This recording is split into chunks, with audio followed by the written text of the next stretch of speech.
Iniciamos na última semana uma série de mensagens sobre santidade. É um tema delicado, um tema inclusive difícil de a gente falar, né? Porque é algo que não são as palavras que nos convencem a respeito disso, mas é o Espírito.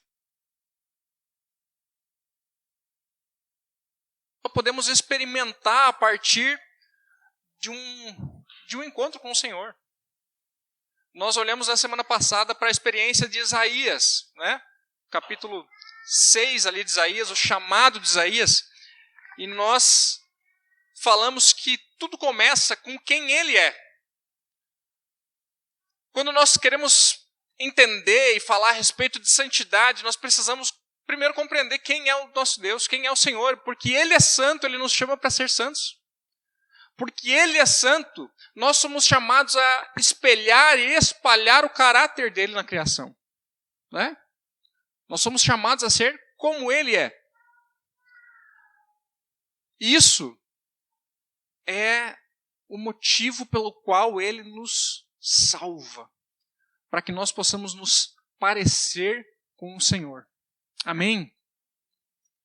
Já ouviu aquela música? Tem uma música Gaudéria que diz assim: pra que me digam quando eu passe. Estão escutando as músicas gauchescas, né? Saiu igualzito ao pai, né?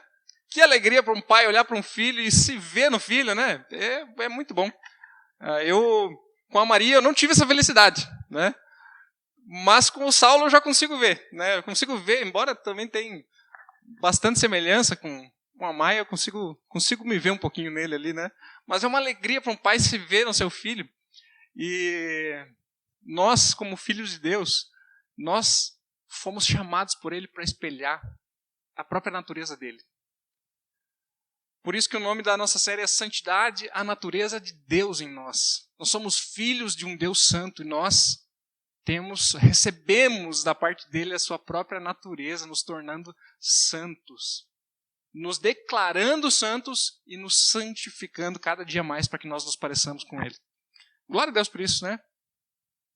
Hoje nós vamos ler um texto que está lá em João. E o texto talvez o texto mais conhecido da Bíblia, mas não apenas ele, né? João 3,16. Mas eu quero convidar você a abrir a sua Bíblia no capítulo 3. E o tema da nossa mensagem é nascido para ser santo. Nascido para ser santo. Aquele que nasceu da parte de Deus, nasceu para a santidade. Nós vamos ler a conversa de Jesus com esse homem chamado Nicodemos, que vai do versículo 1 até o versículo 21. Vai passar o texto na tela, mas se você tiver a sua Bíblia, você pode acompanhar na Bíblia. O texto diz assim: havia um fariseu chamado Nicodemos, uma autoridade entre os judeus.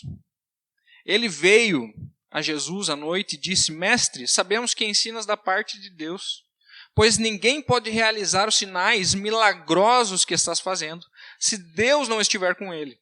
Em resposta, Jesus declarou: digo-lhe a verdade, ninguém pode ver o reino de Deus se não nascer de novo.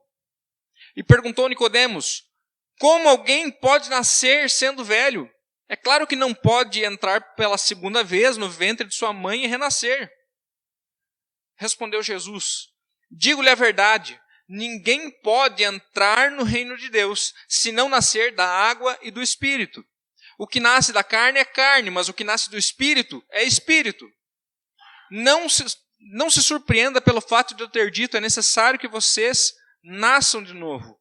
O vento sopra onde quer, você o escuta, mas não pode dizer de onde vem e nem para onde vai. Assim acontece com todos os nascidos do Espírito. Perguntou Nicodemos: como pode ser isso? E disse Jesus: você é mestre em Israel e não entende essas coisas? Asseguro-lhe que nós falamos do que conhecemos e testemunhamos do que vimos. Mas mesmo assim, vocês não aceitam o nosso testemunho. Eu lhes falei de coisas terrenas e vocês não entenderam, não creram. Como crerão se lhes falar de coisas celestiais? Ninguém jamais subiu ao céu, a não ser aquele que veio do céu, o Filho do Homem. Da mesma forma como Moisés levantou a serpente no deserto, assim também é necessário que o Filho do Homem seja levantado, para que todo o que nele crê tenha a vida eterna. Porque Deus tanto amou o mundo, que deu o seu Filho unigênito, para que todo o que nele crer não pereça, mas tenha a vida eterna. Pois Deus enviou o seu Filho ao mundo, não para condenar o mundo, mas para que esse fosse salvo por meio dele. Quem nele crê não é condenado, mas quem não crê já está condenado por não crer no nome do Filho unigênito de Deus. Esse é o julgamento. A luz veio ao mundo, mas os homens amaram as trevas e não a luz, porque as suas obras eram más. Quem pratica o mal odeia a luz e não se aproxima da luz, temendo que as suas obras sejam manifestas, mas quem pratica a verdade vem para a luz, para que se veja claramente que as suas obras são realizadas por intermédio de Deus. Senhor, em nome de Jesus, fala conosco através da tua palavra, por intermédio do teu Espírito Santo. O Senhor é aquele que nos convence, e eu quero clamar, Deus, que o Senhor esteja presente sobre a vida de cada um, para que nós possamos ser edificados pela tua palavra. Nós oramos assim, gratos, em nome de Jesus. Amém. Quando nós olhamos para o contexto, nós entendemos que esse homem que veio falar com Jesus, esse Nicodemos, tinha algumas características, né? Que não apenas nesse momento, mas em alguns outros momentos a gente percebe algumas características dele. Esse homem, ele era um líder religioso, né? Um fariseu importante. Então, nós entendemos que Nicodemos, ele provavelmente era um membro do Sinédrio, tinha um cargo importante. Ele era um fariseu, uma autoridade entre os judeus. Então ele tinha esse cargo de autoridade, notoriedade, reconhecimento, talvez até admiração, né? Se tu viu The Chosen, mais ou menos, né? A gente entende mais ou menos o que acontece, embora com certeza tenha coisas ali que são acrescentadas, mas nos ajuda a ter uma noção de quem era esse homem. Era um homem importante entre os fariseus, entre o povo judeu, né? Jesus disse que ele era mestre em Israel, né? E ele se encontra com Jesus durante a noite, né? Em vários outros momentos, esse encontro, a noite, ela simboliza as trevas, né? Simboliza esse momento de trevas. E nós vemos que, embora Nicodemos fosse um fariseu, um religioso de carteirinha, ele estava em trevas. Nós vamos falar a respeito disso nessa noite. Nós vamos olhar para esse novo nascimento. Esse fariseu, esse Nicodemos, ele busca o Senhor durante a noite, uma busca que nos parece uma busca sincera, mas limitada pela sua visão religiosa da realidade, né? Então, embora ele pareça estar sinceramente diante de Jesus, tentando entender quem era esse Jesus, o que ele estava fazendo, como que era possível aquilo que Jesus estava ensinando, como que era possível que Jesus estivesse realizando milagres, como que era possível que o poder de Deus estivesse sobre esse homem que não tinha nenhuma instrução formal. Uma busca sincera, mas limitada, né? Daquilo que Deus pode fazer, da forma como Deus pode se manifestar, da forma como Deus pode agir. Nicodemos, no fim das contas, ele representa para nós uma religiosidade sem transformação. Uma religiosidade sem transformação do coração, sem um novo nascimento e sem nascer de novo. Qualquer pessoa está perdida nos seus pecados. Sem o novo nascimento, todos estamos perdidos, não existe mais esperança e não existe sentido para a vida.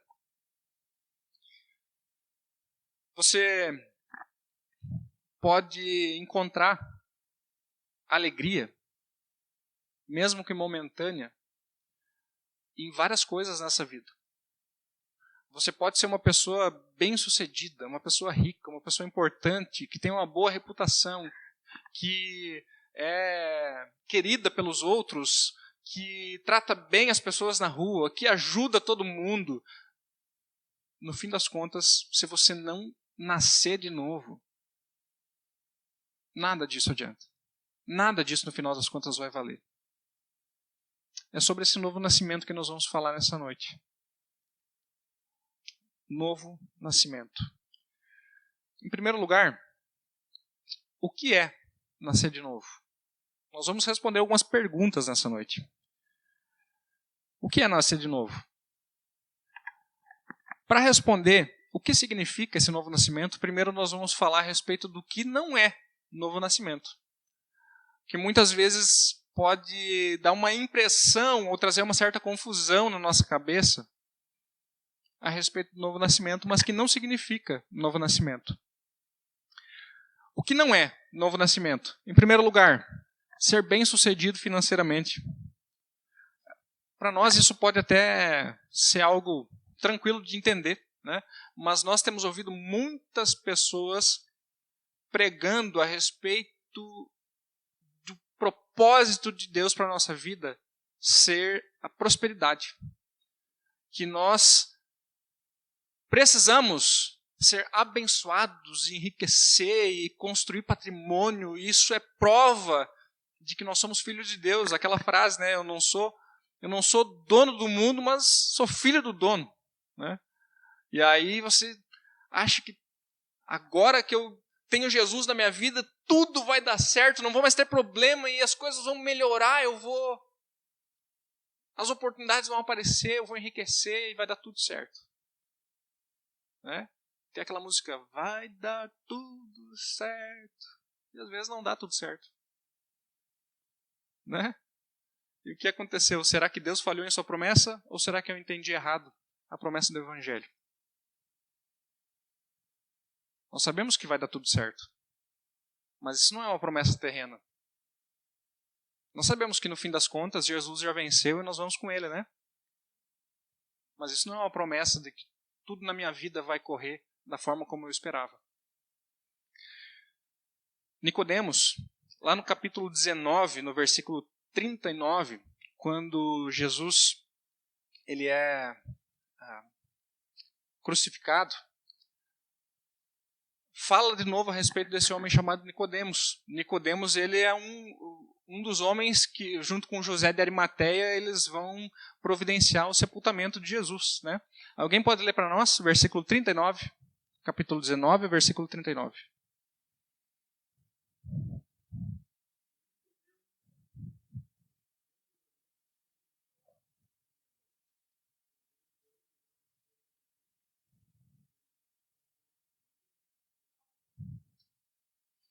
Então era um homem que tinha posses, né?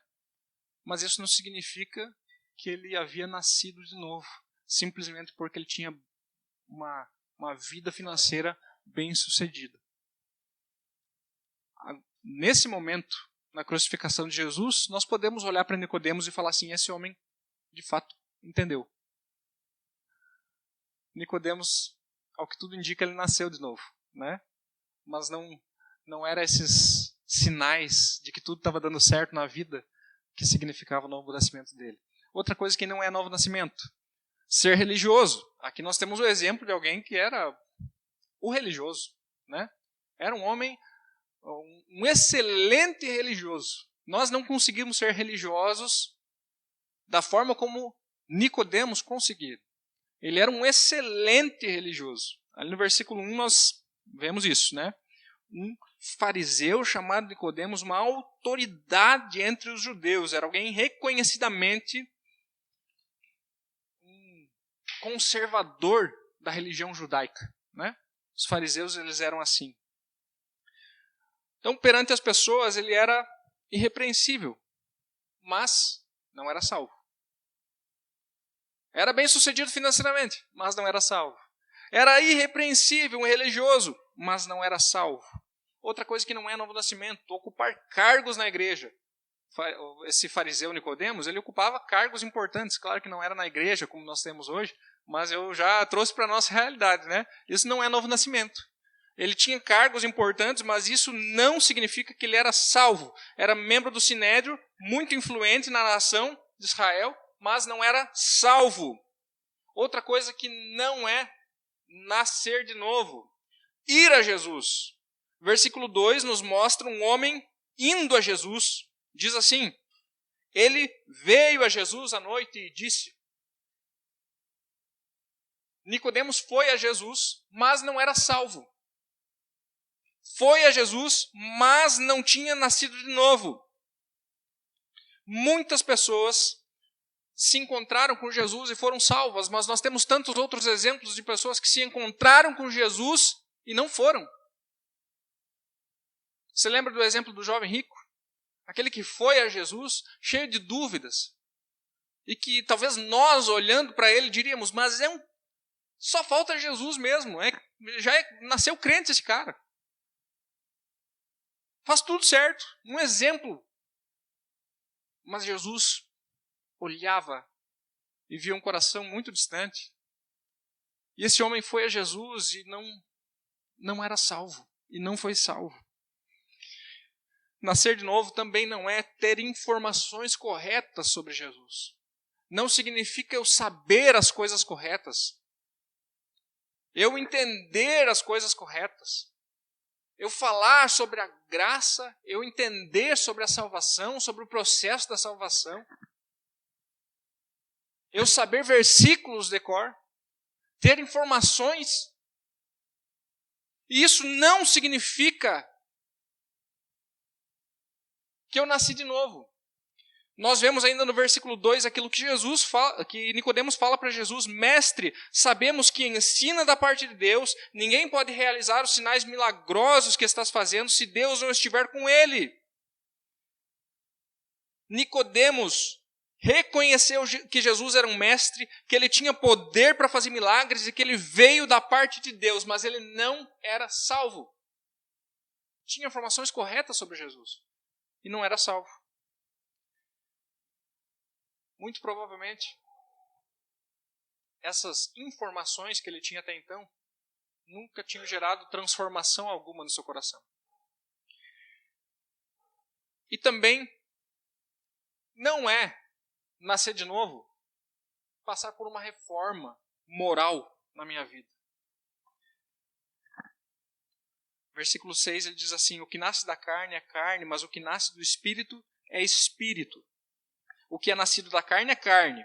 E não basta reformar aquilo que já existe.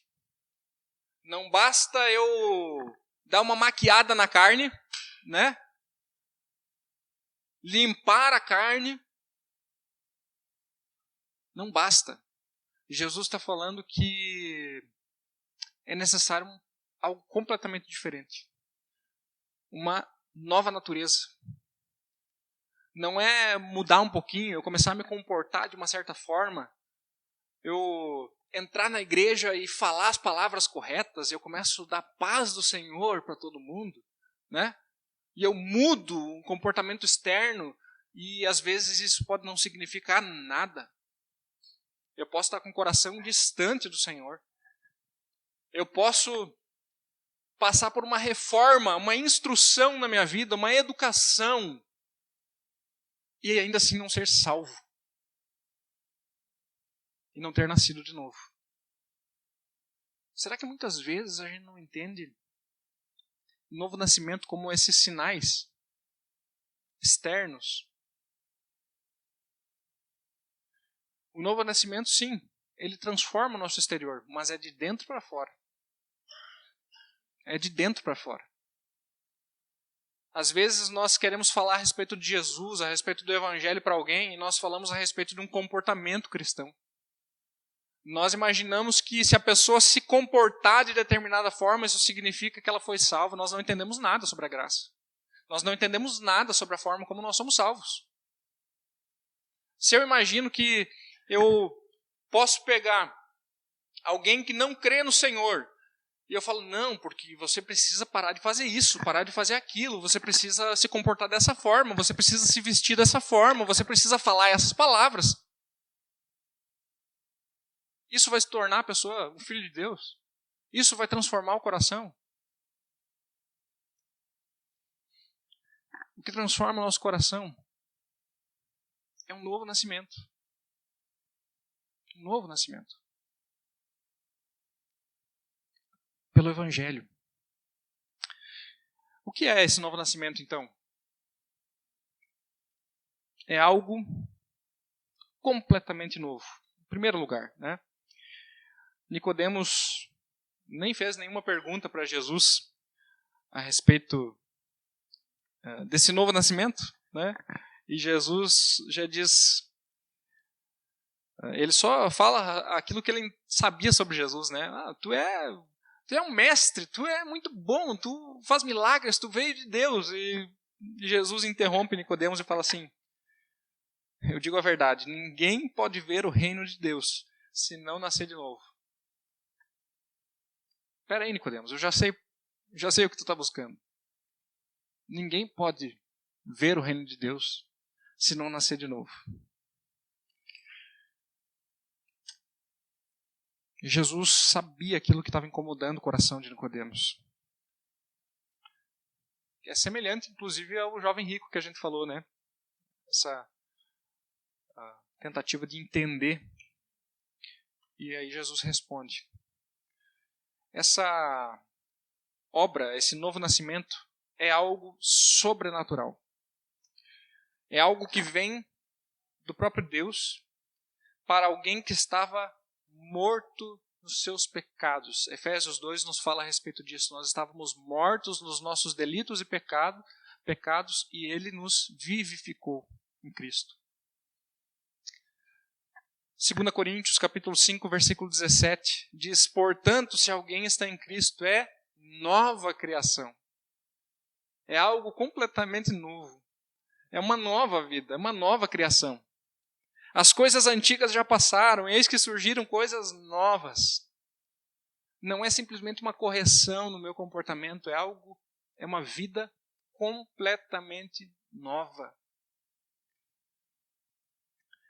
Também é uma obra de Deus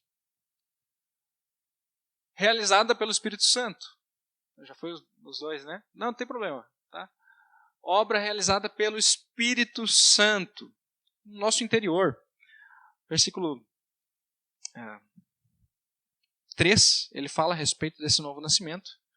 E versículo 5, ele diz assim,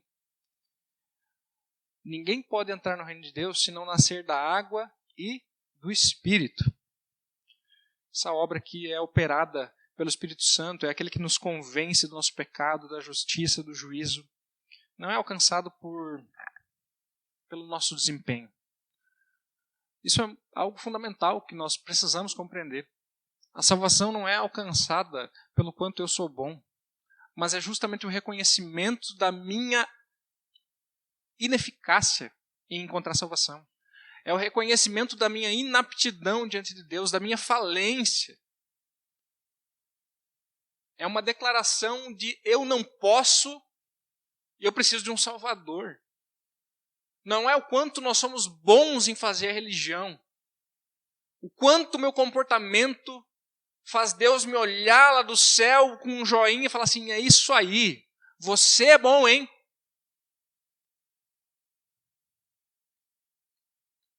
Você é o cara. Não está na nossa capacidade. Não vem de nós. É o Espírito Santo que opera em nosso coração. Por isso que nós chegamos a um limitador quando nós falamos a respeito disso. E é complicado até mesmo falar a respeito dessas coisas. Porque nós falamos sobre algo que se o Espírito Santo não trouxesse convencimento no nosso coração, as palavras não servem para nada. Nós dependemos que o Espírito Santo nos convença a respeito disso, nos transforme de dentro para fora. A capacidade não vem de nós. Não é eu fazer o gesto correto na hora correta. Eu esperar que o pastor fale agora, quem quer aceitar Jesus, levante uma de suas mãos, e agora, então eu tenho que esperar por esse momento. Isso pode acontecer lá na minha casa, no meu quarto. Pode acontecer no trânsito. Pode acontecer no meu trabalho, em qualquer lugar, e pode acontecer também no meio do povo do Senhor. Porque Deus continua salvando pessoas. Deus continua salvando pecadores. O Espírito dele continua agindo e convencendo pecadores a respeito da sua inaptidão para o reino de Deus e dependência do que ele pode fazer. E é uma obra soberana de Deus. Versículo 8 nos fala assim: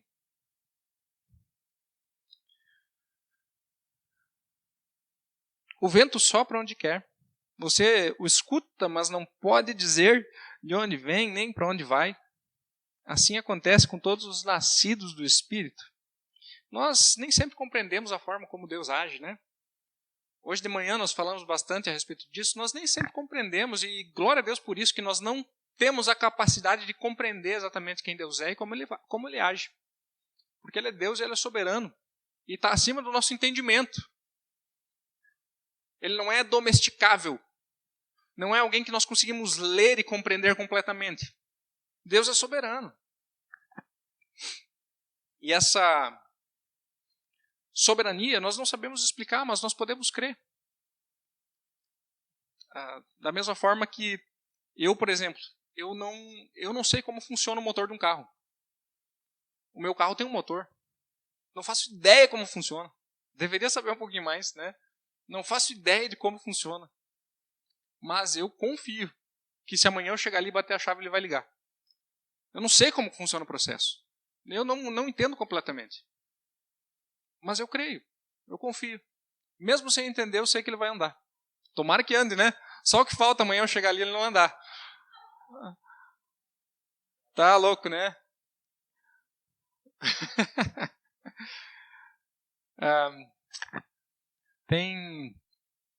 Tem pessoas que elas querem determinar aquilo que Deus pode fazer e o que não pode fazer. Eu ouvi um pastor falando esses dias, eu dei muita risada, né? Ele disse assim: experimenta determinar algo para o teu cachorro, né? Fala assim: eu determino que você vá lá na frente, busque a correspondência para mim agora. Determino. O que vai acontecer? Ou você experimenta falar para tua esposa assim: eu determino.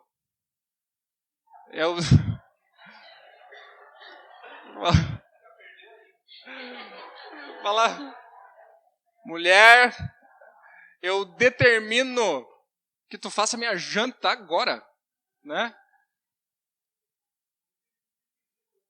Por que riram, né? Não é assim que funciona? E ele falava assim: se tu não determina nem pro teu cachorro, cara, tu vai determinar para Deus. Tu quer determinar o que Deus vai fazer. Tu não determina nem o que acontece na tua casa. Tu não determina para os teus filhos. A gente tenta às vezes. Que dirá determinar o que Deus pode e o que Deus vai ou não fazer? Quem somos nós? Quem é tu, ó criatura? Nós somos pó. Nós somos barro. Deus é soberano. E glória a Deus por isso. Amém? Em segundo lugar, por que você precisa nascer de novo? Por que nós precisamos nascer de novo? Nós temos algumas respostas para isso também, né? Em primeiro lugar, Jesus disse que é necessário. Nós olhamos ali no versículo 3, ninguém pode ver o reino de Deus se não nascer de novo. Versículo 7, não se surpreenda pelo fato de eu ter dito, é necessário que vocês nasçam de novo. Jesus diz que é necessário. Isso deveria nos bastar, não é mesmo? Jesus dizer que algo é necessário para nós deveria ser o suficiente. Nem sempre é. Nem sempre no nosso coração nós conseguimos obedecer simplesmente pelo fato de que Deus disse assim.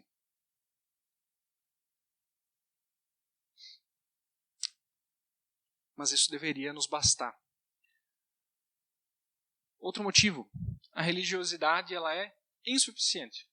A insuficiência da nossa tentativa de religião e de alcançar a Deus pelos nossos méritos é o motivo pelo qual nós precisamos nascer de novo. Nicodemos era membro do Sinédrio, conhecia bem e buscava obedecer à lei, era respeitado, admirado, um bom religioso, mas nada disso resolvia o problema de Nicodemos de fato, que era o seu relacionamento com Deus. A ira de Deus permanecia sobre ele, o seu coração continuava sendo um coração voltado para si mesmo. Um coração pecaminoso. E o pecado não é simplesmente um ato que eu cometa. Ah, porque eu fiz tal coisa, eu briguei com alguém, eu falei alguma coisa errada. O pecado é uma disposição do coração contrária a Deus. E todos nós, antes de nascer de novo, nós temos esse coração voltado para longe de Deus e das coisas de Deus. Essa é a nossa realidade. Triste realidade, mas é verdade. A nossa religião ela é insuficiente. Eu posso passar... Tem aquelas pessoas que dizem assim, eu nasci na igreja. Né? Nasci na igreja. Quase que o berçário a gente já podia colocar uma ala ali, né, de uma mesinha de cirurgia ali, que aí nasceria de fato dentro da igreja. Mas algumas pessoas nasceram na igreja, cresceram na igreja, estão a vida na igreja. Isso não significa que eu sou um filho de Deus. Uma vez eu ouvi alguém dizer assim, se tu ficar um ano dentro da tua garagem, tu vira um carro. Né? É verdade? Não. Pelo fato de eu estar em um lugar, eu não me torno alguma coisa. Nós podemos passar a vida na igreja e não nos tornar filhos de Deus. É totalmente possível. Se eu não nascer de novo, não verei o reino de Deus.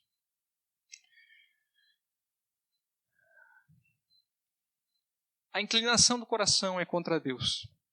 Romanos capítulo 3, versículo 10 a 12 diz assim, como está escrito, não há nenhum justo, nenhum sequer, não há ninguém que entenda, ninguém que busque a Deus.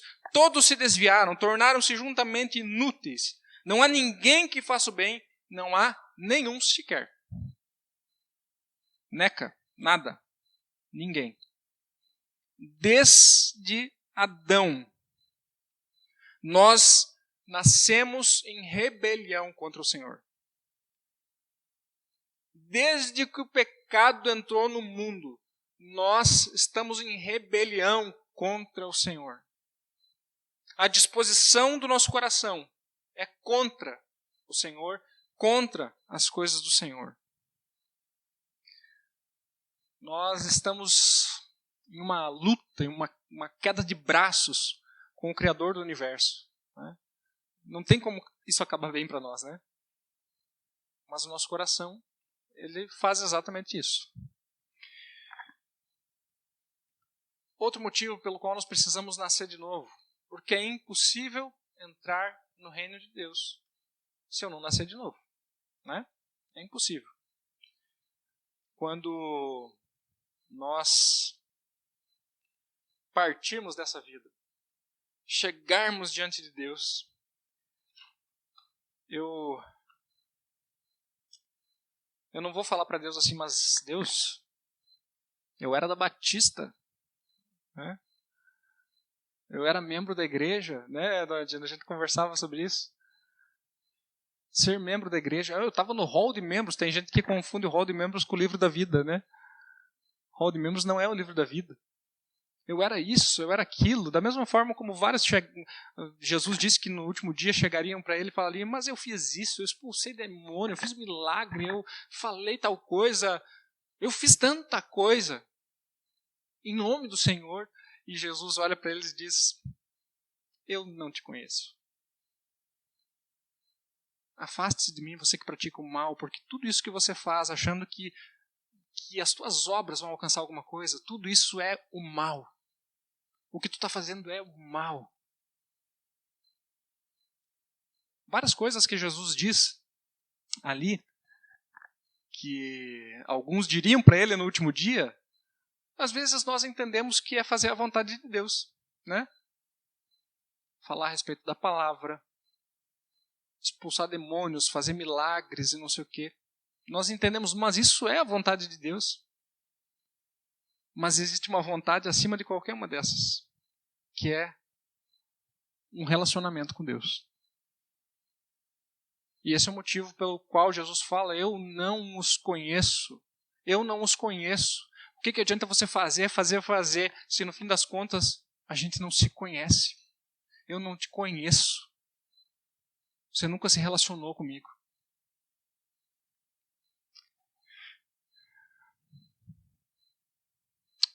O que resolve de fato o nosso problema é o novo nascimento. É a única solução para o nosso relacionamento com Deus que foi rompido por causa do pecado. É nascer de novo. Nascer de novo. É uma nova vida, uma nova natureza.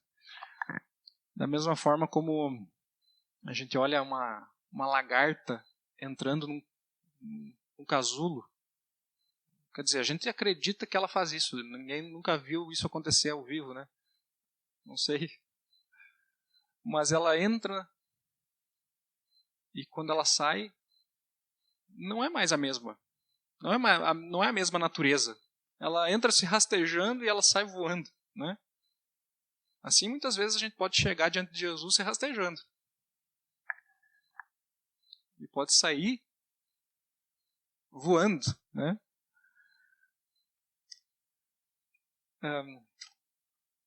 Ezequiel, capítulo 36, versículo 26 até o 28, diz assim: eu lhes darei um coração novo e porei um espírito novo em vocês. Eu tirarei de vocês o coração de pedra e lhes darei um coração de carne. Porei o meu espírito em vocês e os levarei a agirem segundo os meus decretos e a obedecerem fielmente às minhas leis. Vocês habitarão na terra que dei aos seus antepassados. Vocês serão o meu povo e eu serei o seu Deus.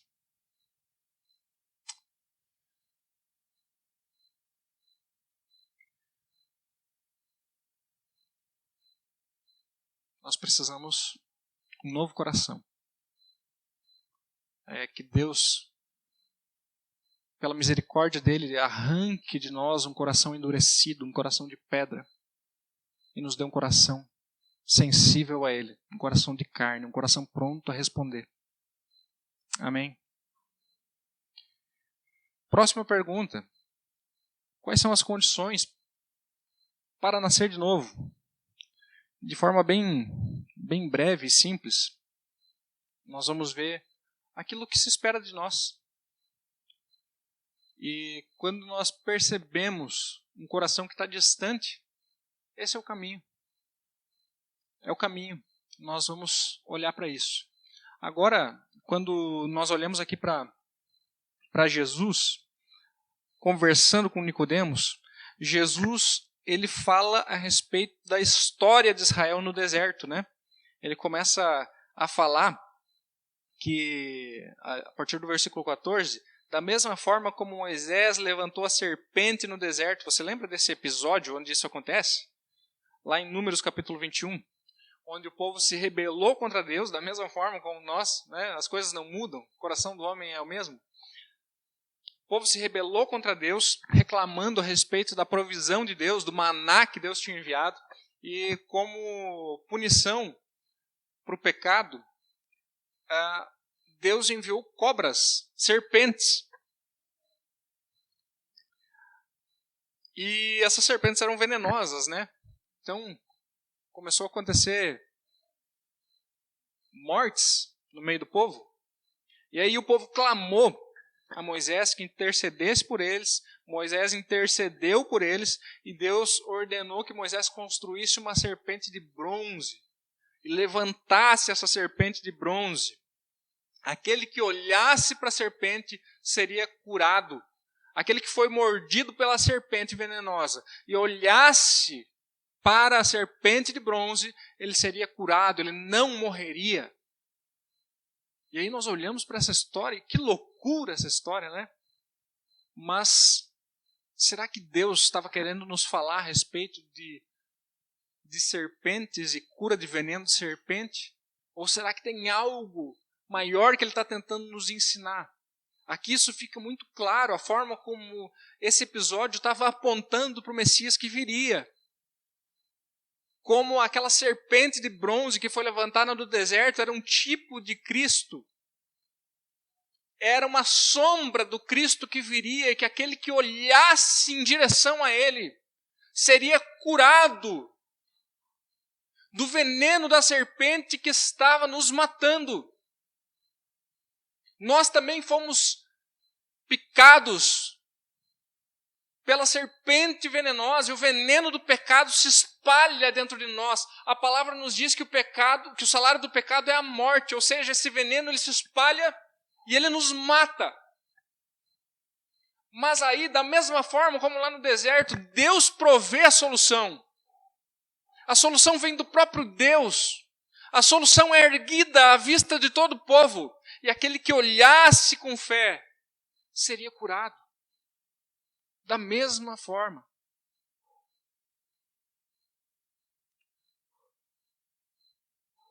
Em ambos os casos, a morte é a punição pelo pecado. Em ambos os casos, é Deus, em sua graça, que provê a solução. Em ambos os casos, essa solução é levantada à vista do povo. Em ambos os casos, quem olha na sua direção, com fé, é curado. No primeiro caso, no caso da serpente no deserto, ele está falando a respeito da morte física. No segundo caso, Cristo levantado, ele está nos falando a respeito da morte eterna e da libertação e da cura que nós recebemos para que nós tenhamos vida eterna. O que é necessário? Reconhecer os nossos pecados. Reconhecer que a serpente me picou, tem veneno correndo nas minhas veias e que o fim disso é morte. Se eu não consigo olhar para mim mesmo como alguém carente da graça de Deus, como alguém que não consegue alcançar nada por mérito próprio, como alguém que é completamente incapaz de se salvar. O Telmo usou uma ilustração muito boa hoje de manhã, né? Falou assim, que eu querer me salvar por mérito próprio é a mesma coisa que eu enfiado na lama puxar meu cabelo para me levantar, né? Eu mesmo querer me levantar puxando o cabelo. De fato, né? Se eu não reconheço isso, eu sou incapaz de receber salvação. A primeira questão é arrependimento. Eu olho para quem eu sou. Eu não quero mais ser isso. Eu sei que a minha vida no pecado está me destruindo, está me matando. Eu me arrependo disso. Mas não para por aí. Crer no sacrifício de Jesus. Fé. Fé não é simplesmente acreditar em alguma coisa. Não é eu acredito que Deus existe. Fé é a confiança completa naquilo que Ele fez por nós. É a confiança completa no que Jesus realizou lá na cruz por nós. Isso é fé. Eu confio a minha vida nessa verdade. Jesus é o meu Salvador. Né? Arrependimento e fé. É o que nós chamamos de conversão. Conversão não é nada mais que isso. Eu estava andando em direção à condenação, no caminho do pecado. E aí no meio do caminho eu faço uma conversão, né? E a conversão é eu dar as costas para onde eu estava indo, isso é arrependimento. Arrependimento é agora eu me voltar de costas para quem eu era, para o meu pecado.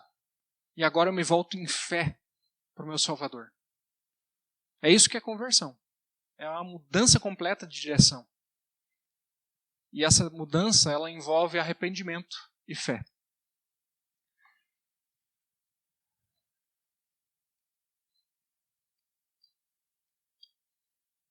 Está indo aqui. Obrigado. Quais são os resultados desse novo nascimento? Quais são os resultados de nascer de novo?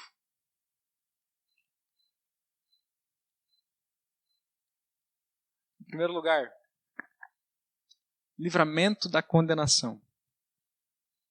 Eu sou livre da condenação que eu merecia e que eu receberia por causa do meu pecado. Eu sou livre. Isso não é mais um medo para aquele que nasceu de novo. Nós não vivemos mais com medo daquilo que nos acontecerá depois dessa vida. Nós recebemos a salvação e nós entendemos que nós somos livres dessa condenação. A ira de Deus foi desviada de nós e caiu sobre Jesus na cruz. Não há mais ira para mim naquele dia, porque Jesus tomou sobre si toda a ira que estava destinada a mim. Não existe mais nada, não existe mais uma gota nesse cálice que vá cair sobre mim, porque Jesus tomou o cálice da ira de Deus no meu lugar. Não sobrou mais nada. Garantia de vida eterna. Ao mesmo tempo que eu sou liberto dessa condenação, eu recebo uma promessa. Eu recebo a promessa de algo que eu vou receber totalmente de graça, sem merecer nada. É pela graça. É a eternidade ao lado do Senhor. É uma vida eterna que começa aqui. E não tem mais fim. E a caminhada na luz.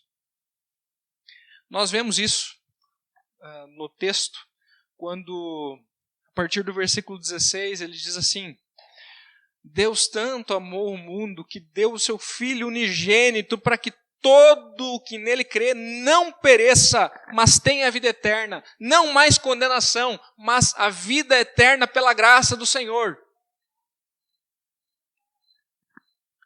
Pois Deus enviou o seu Filho ao mundo não para condenar o mundo, mas para que esse fosse salvo por meio dele. E quem nele crê não é condenado, mas quem não crê já está condenado por não crer no nome do Filho unigênito de Deus. E aí ele nos fala a partir daqui a respeito dessa caminhada na luz, de como que isso acontece a partir de agora. E ele diz assim: esse é o julgamento. A luz veio ao mundo, mas os homens amaram as trevas e não a luz, porque as suas obras eram más. Quem pratica o mal odeia a luz e não se aproxima da luz, temendo que as suas obras sejam manifestas. Mas quem pratica a verdade vem para a luz, para que se veja claramente que as suas obras são realizadas por intermédio de Deus. Aquele que nasceu de novo não muda apenas o seu destino eterno. Não é apenas o destino eterno que é transformado, é o estilo de vida dessa pessoa. Ela não anda mais nas trevas, ela anda na luz. Ela caminha na luz. Ele me salvou do pecado para que eu não viva mais no pecado. Se eu entendo que a salvação ela é simplesmente da condenação, porque Deus me salvou, agora eu não vou mais para o inferno. E eu não entendo que essa salvação é para me libertar do poder do pecado na minha vida presente. Eu não posso experimentar dessa salvação. Eu não posso experimentar dessa caminhada na luz do Senhor. Nós fomos salvos para a santidade. Nós nascemos para uma vida de santidade. Nós nascemos de novo para nos parecermos com aquele que nos salvou. Para que digam quando eu passe, saiu igualzito ao Pai. Para que digam que eu me pareço com o meu Pai. Para que digam que eu me pareço com o meu Salvador. Nós fomos salvos exatamente para isso. Para nos parecer com o Senhor.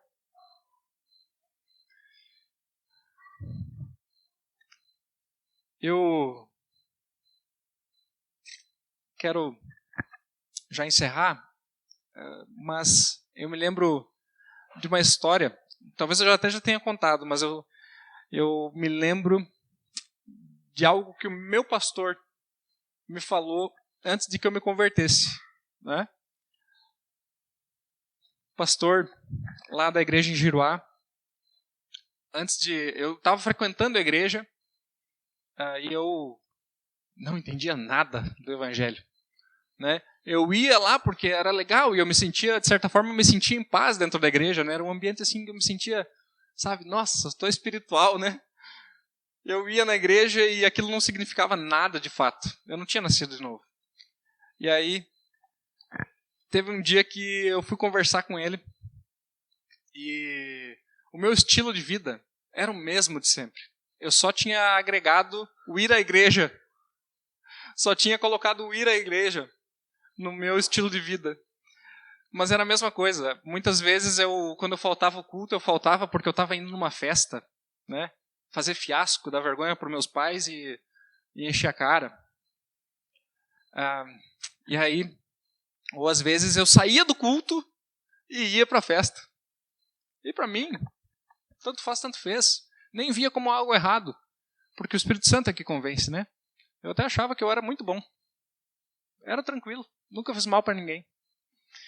E aí um dia eu fui conversar com o meu pastor e ele me falou assim: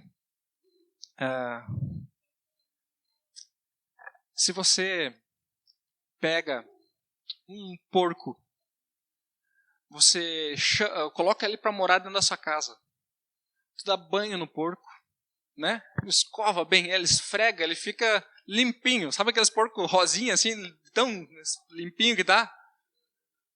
Coloca um porco para morar na sua casa. E ele vai ficar limpo, né? Mas tu abriu a porta. Onde que ele vai? Ele vai se esfregar na primeira sujeira que ele achar, né? Se tiver uma poça de lama, é ali que ele vai rolar. É assim que ele se sente bem, né? E ele pode até ter a impressão de que ele está limpo, mas a primeira oportunidade ele vai se sujar, porque essa é a natureza dele.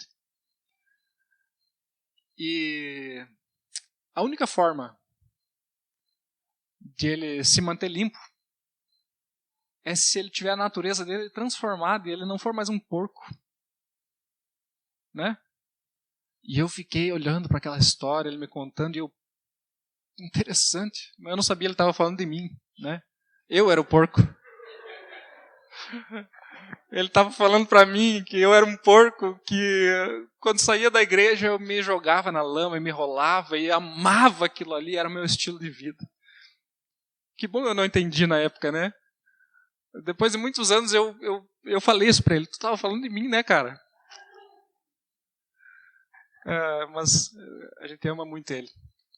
E foi algo que o Espírito Santo falou comigo, né? Trabalhou na minha vida.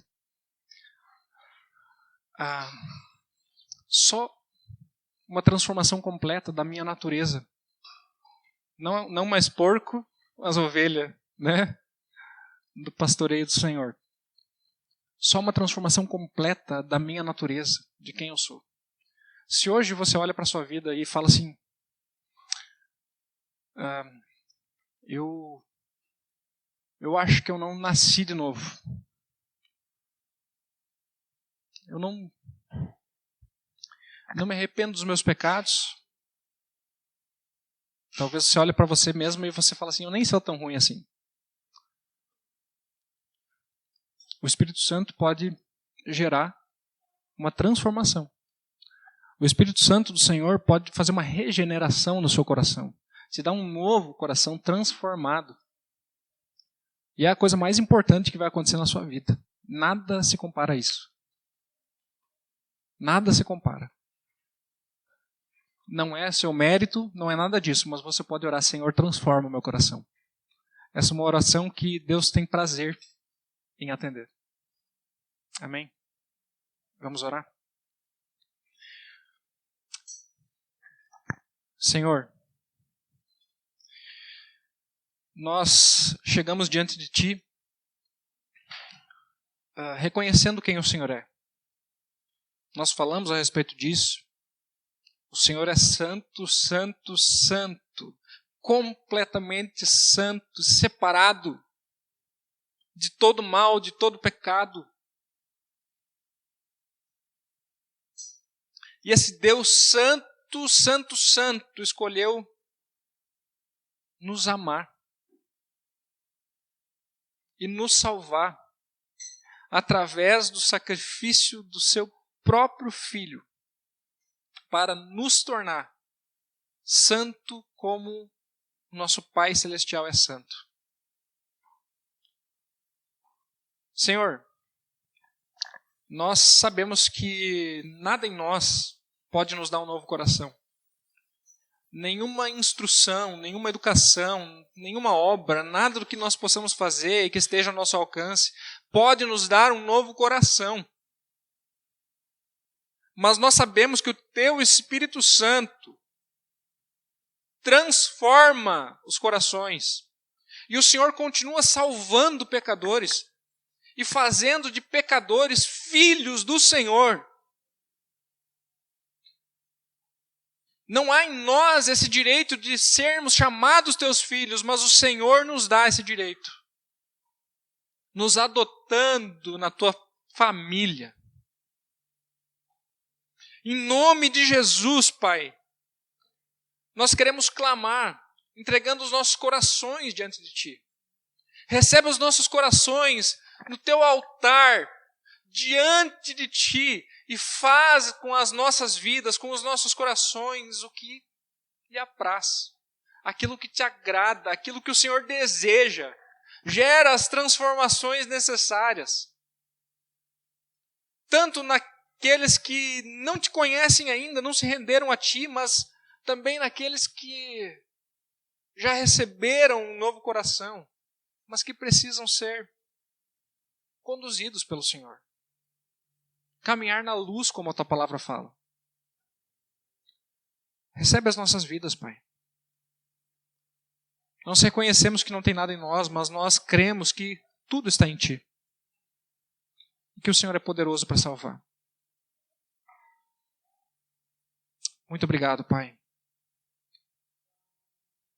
Em nome de Jesus. Que o amor de Deus, nosso Pai, que a graça que há em Cristo Jesus, nosso Senhor, e a comunhão do Espírito Santo esteja sobre cada um. Em nome de Jesus. Amém. Amém. Deus nos abençoe, Deus nos conduza para Ele, Deus nos chame a uma vida cada vez mais entregue e comprometida a Ele. Ele nos chamou para ser santos. Nós nascemos para ser santos. Amém? Deus abençoe.